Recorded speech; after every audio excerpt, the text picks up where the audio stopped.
Assalamualaikum warahmatullahi wabarakatuh. Izin memperkenalkan diri, nama Hayatun Nufus, NIM 1912 10 kelas C semester 5, jurusan Pendidikan Agama Islam, Fakultas Tarbiyah dan Keguruan, UIN Sultan Maulana Hasanuddin Banten. Di sini saya akan memenuhi tugas mata kuliah pengembangan kurikulum PAI berbasis literasi yang diampu oleh dosen Ibu Helnanelis MPD.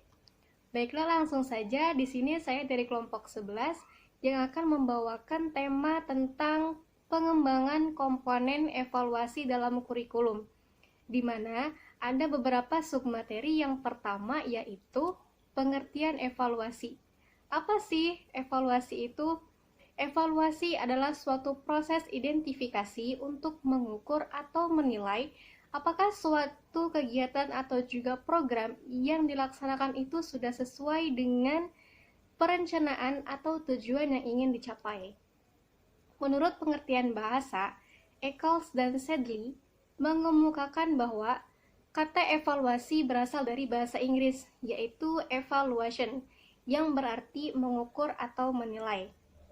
Menurut pengertian istilah, Toha mengatakan bahwa evaluasi merupakan kegiatan yang terencana untuk mengetahui keadaan suatu objek dengan menggunakan instrumen dan hasilnya dibandingkan dengan tolok ukur untuk memperoleh sebuah kesimpulan. Secara umum, Cross berpendapat bahwa evaluasi merupakan proses yang menentukan kondisi di mana suatu tujuan telah tercapai. Nah, jadi dari berbagai pendapat tersebut dapat disimpulkan bahwa evaluasi merupakan kegiatan terencana untuk mengetahui keadaan suatu objek dengan menggunakan instrumen yang berkaitan dengan indikator, tujuan, manfaat, objek evaluasi, atau bahkan mengkomunikasikan informasi mengenai objek evaluasi dengan pemangku kepentingan. Nah, materi yang kedua yaitu fungsi. Menurut Nana Sujana, evaluasi dikelompokkan menjadi 3 fungsi, yaitu yang pertama, alat untuk mengetahui tercapai tidaknya tujuan instruksional. Yang kedua, umpan balik bagi perbaikan proses belajar mengajar. Yang ketiga, dasar dalam menyusun laporan kemajuan belajar siswa kepada orang tuanya.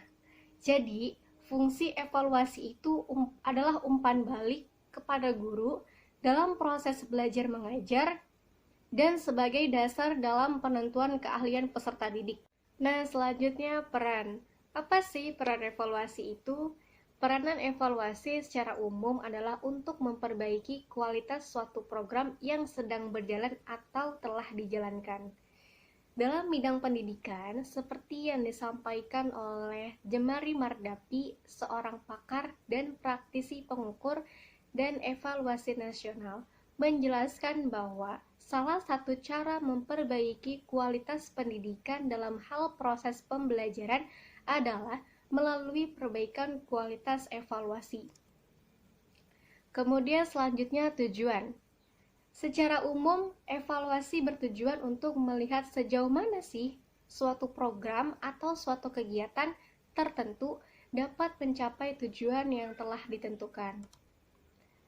Menurut Wharton dan Sanders dalam Yusuf, yaitu membuat kebijaksanaan dan keputusan, kemudian menilai hasil yang dicapai para pelajar, kemudian menilai kurikulum, dan memperbaiki materi dan program pendidikan. Kemudian manfaat nih. Apa sih manfaat yang dapat diperoleh dari evaluasi ini? Yang pertama yaitu memperoleh pemahaman pelaksanaan pembelajaran yang telah berlangsung atau dilaksanakan oleh pendidik. Nah, yang kedua, membuat keputusan yang berkenaan dengan pelaksanaan dan hasil pembelajaran. Yang ketiga yaitu meningkatkan kualitas proses dan hasil pembelajaran dalam rangka meningkatkan kualitas keluaran. Nah, selanjutnya yaitu materi ketiga, yaitu jenis-jenis evaluasi. dalam perspektif kurikulum S. Hamid Hasan tahun 1988, sebagaimana yang dikutip oleh Zainal Arifin tahun 2014, evaluasi dapat dibagi menjadi 4 jenis, yaitu yang pertama, evaluasi reflektif. Misalnya, memusatkan perhatiannya terhadap dimensi kurikulum sebagai ide. Nah, jadi jenis evaluasi ini mengkaji tentang ide yang dikembangkan dan dijadikan landasan bagi kurikulum. Kemudian yang kedua adalah evaluasi rencana. Evaluasi rencana banyak digunakan orang ketika inovasi mulai diperkenalkan dalam pengembangan kurikulum dan setelah teknologi pengembangan kurikulum sebagai rencana menghasilkan format-format tertentu. Jadi, komponen-komponen kurikulum telah banyak dikembangkan dalam dimensi kurikulum sebagai rencana. Kemudian yang ketiga yaitu jenis evaluasi proses. Asumsi evaluasi proses adalah suatu proses yang banyak menentukan keberhasilan kurikulum. Jenis evaluasi ini lebih banyak mencurahkan perhatiannya terhadap dimensi kurikulum sebagai kegiatan termasuk faktor-faktor yang mempengaruhinya, seperti kepala sekolah, guru, peserta didik, sarana dan prasarana, sistem supervisi dan monitoring, lingkungan, orang tua, dan sebagainya.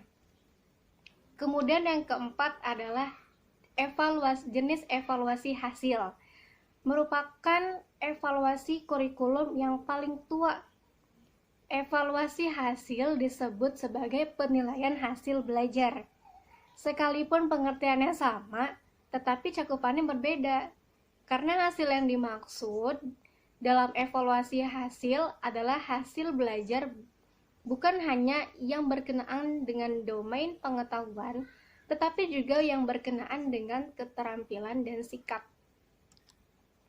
Nah, materi yang terakhir yaitu teknik dan instrumen penilaian.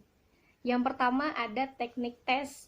Itu berupa tes tertulis, tes lisan, dan tes perbuatan.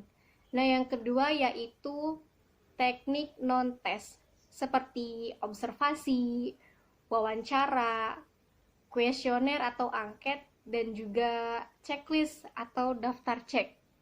Nah, kemudian yang ketiga yaitu asesmen berbasis kelas, seperti asesmen kinerja dan asesmen portofolio.